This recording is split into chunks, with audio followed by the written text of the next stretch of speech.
Students, कैसे हैं आप सभी। तो अभी हमने थोड़ी देर पहले पेपर 1 के कुछ क्वेश्चंस देखे थे। अब उसी लेक्चर को हम कंटिन्यू करते हैं। तो देखो ये क्वेश्चन हमें मिला है अभी कि लिमिट x टेंड्स टू 1, ऊपर ये और नीचे ये। तो हमने x की वैल्यू 1 पुट करी। तो देखो ऊपर बन रहा है 1 + 1 + 1 up to n times n - n upon 1 - 1, मतलब 0/0 फॉर्म बन रहा है। तो हमें पता है 0/0 फॉर्म हम कैसे सॉल्व करेंगे। 0/0 फॉर्म बन रहा है तो एल हॉस्पिटल रूल लगा दो। तो देखो एल हॉस्पिटल क्या बोलता है, भैया आप कर दो डिफरेंशिएट। हमने कहा ठीक है भाई, कर देते हैं डिफरेंशिएट। तो हमने जैसे डिफरेंशिएट किया तो ये कुछ इस टाइप की सिचुएशन बन गई, ठीक है, -0 अपॉन 1, ठीक है। अब 1 में पुट कर रहा हूं तो देखो क्या बन रहा है ऊपर 1 + 2 + 3 अप टू n = 820, ठीक है। अब ये एक सीक्वेंस का क्वेश्चन बन गया। क्या है इसका n + 1/2 = 820। इसको सॉल्व करोगे तो n की वैल्यू क्या आ जाएगी, 40 आ जाएगी। तो देखो स्टूडेंट्स, क्वेश्चन काफी आसान था पेपर में, बट देखो उस टाइम हमारी क्या एग्जाम का प्रेशर होता है तो हम क्वेश्चन को समझ नहीं पाते हैं और गलत कर लेते हैं। बट मुझे पूरा भरोसा है कि आप एकदम कूल माइंड से एग्जाम देंगे। और अगर आपको क्वेश्चन सॉल्व करने में मजा आ रहा है तो यार वीडियो को लाइक जरूर कर देना, क्योंकि बहुत मेहनत कर रहे हैं हम आपके लिए। तो देखो अगला क्वेश्चन हमें गिवन था कि मदर वर्ड की रैंक बताओ अगर ये अल्फाबेटिकल ऑर्डर्स में अरेंज हो। तो देखो हमें इस वर्ड की रैंक फाइंड करनी है। तो पहले हम इसे अल्फाबेटिकल ऑर्डर में अरेंज कर लेते हैं। तो पहले आएगा E, फिर आएगा H, फिर आएगा M, फिर आएगा O, फिर आएगा R, फिर आएगा T, ठीक है। तो मैं अगर E को फिक्स कर लूं तो मेरे पास कितने लेटर्स बचेंगे, 5 लेटर। तो यहां पर कितने ऑप्शन है, 5 4 3 2 1। इन सबको मल्टीप्लाई करेंगे तो हमारा आंसर क्या आएगा, 120, ठीक है। मतलब E लेटर से कितने वर्ड्स बनेंगे, 120 वर्ड्स बनेंगे। H लेटर से कितने वर्ड्स बनेंगे, 120 वर्ड्स बनेंगे। M लेटर चाहिए था हमें, ठीक है, तो M लेटर तो हमने कर दिया फिक्स। उसके बाद ME से कितने वर्ड्स बनेंगे, 4 3 2 1, मतलब 24, ठीक है। फिर MH से देखो कितने वर्ड्स बनेंगे, हमें पता है 24 बनेंगे। फिर देखो M तो अपना आ गया, MO मतलब मदर में 2 वर्ड, MO तो आ गया अपना। MO के बाद वापस क्या आएगा, E आएगा, ठीक है। तो E में हमारे पास 3 लेटर है, 3 2 1, यहां से 6 वर्ड्स बनेंगे। MOE के बाद क्या आ जाएगा, H आ जाएगा। H से भी कितने बनेंगे, 6 लेटर्स बनेंगे। M आ गया, O आ गया। अब आएगा R से कितने बनेंगे, 6 वर्ड्स बनेंगे। MOT आ गया, ठीक है। T हमें चाहिए था, T हमें आ गया। अब हम अगले लेटर की तरफ शिफ्ट करेंगे, MOT। अब वापस E आएगा, क्योंकि E अभी तक नहीं आया। E फिक्स हो गया तो कितने लेटर्स बचे हमारे पास, 2 लेटर, तो कितने वर्ड्स बनेंगे यहां से 2। MOT H हमें चाहिए था और HE आ गया। फिर चाहिए था E भी आ गया और फिर R, तो इसकी रैंक हो जाएगी 1। अब क्या करना है, इन सबको जोड़ दो। तो मैंने जोड़ा तो देखो 240 + 48 + 18 + 3, तो इन सबको ऐड किया तो मेरी रैंक आ गई 309। तो देखो स्टूडेंट्स, मैंने ये क्वेश्चन कैसे किया, पहले मैंने इनको अरेंज कर लिया, फिर मैंने एक लेटर फिक्स किया और बाकी की पॉसिबिलिटीज निकाली। दूसरा लेटर फिक्स किया, बाकी की निकाली। M मुझे चाहिए था, M मिल गया तो मैंने अगला लेटर फिक्स कर दिया, फिर बाकी की निकाल दी। ME मुझे को नहीं चाहिए था तो मैंने वापस MH लिया और सारी पॉसिबिलिटी निकाली।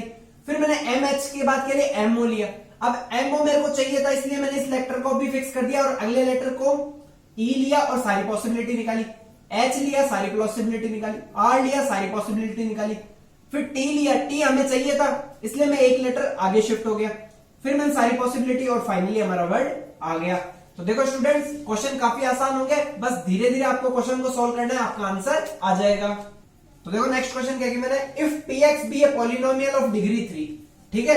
एक पॉलिनोमियल गिवन है px, उसकी डिग्री है 3 and have maximum value 8 at x = 1। मतलब मैक्सिमम वैल्यू कहां पे है उसकी, 8 है, x = 1 पे, और मिनिमम वैल्यू कितनी है, 6 एट x = 2।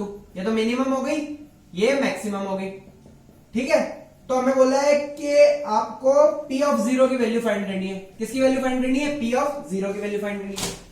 तो देखो हम क्या करेंगे, हमें दे रखा है x = 1 पे मैक्सिमम है और मिनिमम है 2 पे। मतलब ये दोनों क्या है, इसके क्रिटिकल पॉइंट्स है। तो देखो मैं इसको ऐसे अज्यूम कर सकता हूं कि पी डैश एक्स की value lambda times x minus one x minus two होगी। ठीक है, अब मैं क्या करूंगा, इंटीग्रेट करके अपनी पी एक्स निकाल लूंगा। ठीक है, अब मैंने क्या किया, p dash x is equal to lambda x square minus 3x plus 2। अब मैं क्या करता हूं, इसका इंटीग्रेशन कर लेता हूं। तो lambda as it is X square x cube by 3 minus 3x square by 2 plus 2x plus C आएगा कोई कांस्टेंट। अब मेरे को दो कंडीशंस गिवन है कि x इज इक्वल टू 1 पे वैल्यू कितनी है, 8 है। तो मैंने क्या किया, x की वैल्यू 1 पुट कर दी, तो मेरा बन गया लेमडा 1/3 माइनस 3/2 प्लस 2 प्लस सी। ये मेरी बन गई पहली इक्वेशन। अब मुझे गिवन है x इज इक्वल टू 2 पे वैल्यू क्या है, 6 है। मैंने कहा ठीक है भाई, 2 पुट किया, 8/3 minus 4 into 3 12/2 6 plus 4 plus c is equal to, ये मेरी बन गई सेकेंड इक्वेशन। मुझसे बोला गया है कि p ऑफ 0 की वैल्यू बताओ, तो इसमें मैं 0 पुट करूं तो देखो p ऑफ 0 की क्या वैल्यू आ गई, ये सब तो 0 बन जाएगा प्लस c, मतलब p ऑफ 0 की वैल्यू किसके बराबर आ गई, c के बराबर आ गई। अब देखो हमारे पास दो इक्वेशन है, दो अननोन है। ठीक है, बट हमें सिर्फ c की वैल्यू चाहिए, तो हम क्या करेंगे, अल्फा की वैल्यू इस इक्वेशन से उठा के इसमें पटक देंगे, हमारा आंसर आ जाएगा। ठीक है, तो देखो क्वेश्चन कितना आसान था। अगर आपको राइट अप्रोच पता है तो आप इस क्वेश्चन को 2 मिनट में कर सकते हैं। तो देखो स्टूडेंट्स, सी की वैल्यू तो तुम खुद से ही फाइंड करना, मैं तुम्हें कैलकुलेशन नहीं करके बता रहा हूं। मेरा मोटो ये है कि मैं तुम्हें क्वेश्चंस बता दूं, क्योंकि अगले एग्जाम में क्वेश्चंस रिपीट होने की पूरी पॉसिबिलिटी है, क्योंकि एनटीए के पास इतने ज्यादा क्वेश्चंस है नहीं, उससे 12 पेपर करवाने हैं, तो वो क्वेश्चन रिपीट तो करेगा। और अगर आप वीडियो देख रहे हो और क्या पता आपके एग्जाम में भी यही क्वेश्चन आ जाए, तो आपको बहुत ज्यादा फायदा मिल सकता है। इसलिए वीडियो को लाइक करो, और अगर मजा आ रहा है तो कमेंट सेक्शन में मुझे जरूर बताओ। नेक्स्ट क्वेश्चन देखो क्या गिवन है, find the area of the region given by, हमें X square by 4 plus Y square by 9 is less than equal to 1 and 3 mod x plus 2 mod y is greater than 6। इन दोनों के बीच में जो area आ रहा है वो हमें क्या करना है, उसका एरिया हमें बताना है। तो देखो पहले इक्वेशन को देख के पता चल रहा है कि ये एक इलिप्स है। ठीक है, हमने इलिप्स बना लिया, ये तो 2 हो जाएगी और ये क्या हो जाएगी 3। तो मैं यहां लिख रहा हूं 2,0, क्योंकि ये a हो जाता है और ये क्या हो जाता है, b हो जाता है। उसके बाद हमें बोला 3x plus 2y is greater than equal to 6। तो देखो इस रीजन में x और y दोनों क्या रहेंगे, पॉजिटिव रहेंगे, तो 3x plus 2y greater than equal to 6। ठीक है, इस पॉइंट में देखो क्या है, y की वैल्यू कितनी है, 0, तो मैंने y की वैल्यू 0 पुट करी, तो x की वैल्यू आ गई 6। ठीक है, तो देखो ये अगर लाइन बनाए तो ये लाइन ये बनेगी। ठीक है, और अगर इस तरफ भी ऐसे बनेगी, ऐसे बनेगी और ऐसे बनेगी। अब आप बोलोगे कि सर आपने डायरेक्ट कैसे बना दी। देखो मैंने क्या किया, केस लिए, पहले केस में मैंने इसको डायरेक्टली ओपन किया तब ये इक्वेशन बनी। दूसरा केस क्या होगा, यहां पर क्या होगा, x तो पॉजिटिव होगा, तो x तो डायरेक्टली और y नेगेटिव होगा, तो मैंने ये बनाया, इसकी इक्वेशन ये बन गई। इसमें x और y दोनों क्या होंगे, नेगेटिव होंगे, तो दोनों में मॉड माइनस के साथ ओपन होगा। इसमें x तो पॉजिटिव होगा, सॉरी इसमें x नेगेटिव होगा और y क्या होगा, पॉजिटिव होगा, मतलब इक्वेशन ये होगी -3x plus 2y is greater than equal to 6। ठीक है, चारों इक्वेशन ली। ठीक है, अब हमें बोला गया है कि ग्रेटर देन 6, मतलब अंदर वाला एरिया नहीं बोल रहे, हमें क्या बोल रहे हैं, ये बाहर वाला एरिया बोल रहे हैं। ठीक है, तो देखो क्वेश्चन बड़ा ही शानदार था, बट हमने इसको चुटकियों में सॉल्व कर लिया। अब ये एरिया कैसे निकालेंगे, हम इलिप्स के एरिया में से 4 टाइम्स इस ट्राइंगल का एरिया अगर सब्ट्रैक्ट कर दे एबीसी का, तो हमारा एरिया आ जाएगा, मतलब पाई AB, a की वैल्यू 2, b की value 3 minus 4 times area of triangle, तो इसका हाफ इंटू बेस कितना है 2, हाइट कितनी है 3, तो ये हमारा क्या बन गया है 6 पाई माइनस 12, ये हमारा क्या हो जाएगा, आंसर हो जाएगा। तो देखो स्टूडेंट्स क्वेश्चन काफी आसान था, बस आपको डायग्राम बनाने की देरी थी और डायरेक्ट आंसर आ गया। तो देखो नेक्स्ट क्वेश्चन क्या गिवन है, the sum of 3 consecutive positive term of GP is s. 3 लगातार टर्म्स है जीपी की, उनका सम क्या है, एस है, और प्रोडक्ट है उनका 27। तो हम क्या टर्म्स अज्यूम करेंगे, a by r, a r. इनका प्रोडक्ट तो हमें गिवन है 27, मतलब a r multiply by a into a r is equal to 27। A से ए कट गया, ए क्यूब की वैल्यू आ गई 27, ए की वैल्यू आ गई यहां से 3। ठीक है, find the minimum value of S, मतलब इसके सम की क्या निकालनी है हमें, minimum value.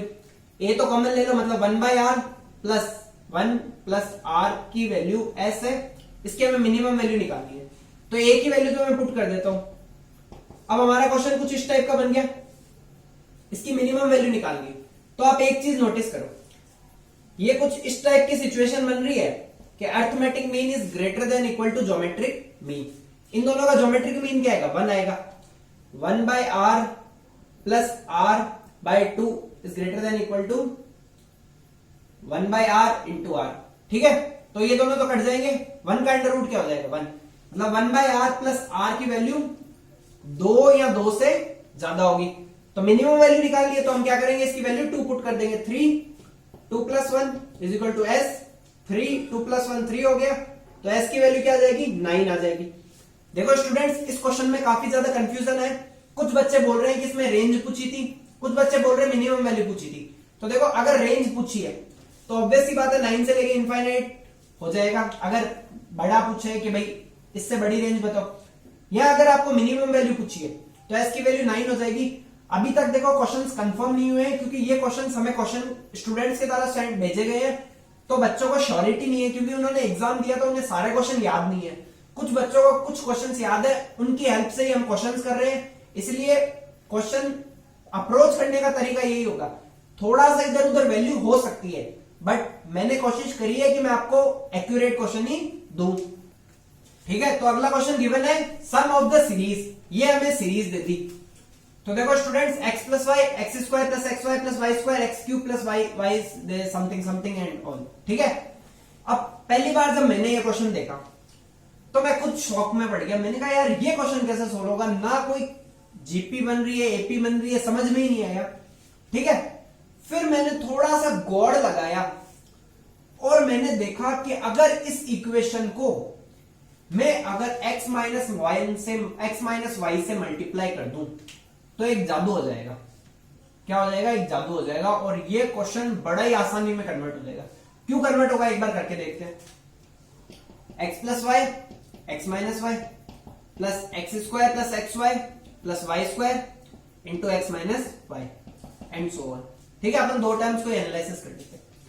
a plus b into a minus b, ये क्या हो जाएगा, a square minus b square. ठीक है, अब देखो a minus b, a square plus a b plus b square, ये किसका फॉर्मूला है, a cube minus b cube का फॉर्मूला है। तो मैंने जब दो टर्म लिखे, ठीक है, मैंने तुक्का ही मारा था, ये मुझे आंसर पता ही नहीं था, मैंने तो खाली एक्स माइनस वाई से मल्टीप्लाई करके तुक्का मारा। मुझे नजर आया कि कुछ पैटर्न बन रहा है, तो मैंने अगला टर्म डायरेक्टली लिख दिया कि अगला टर्म तो यही होगा। अब ये इनफाइनाइट तक सीरीज है। अब हम क्या करेंगे, एक्स स्क्वायर को एक जगह ले लेंगे और वाई स्क्वायर को एक जगह ले लेंगे, मतलब वाई के टर्म्स को एक जगह ले लेंगे।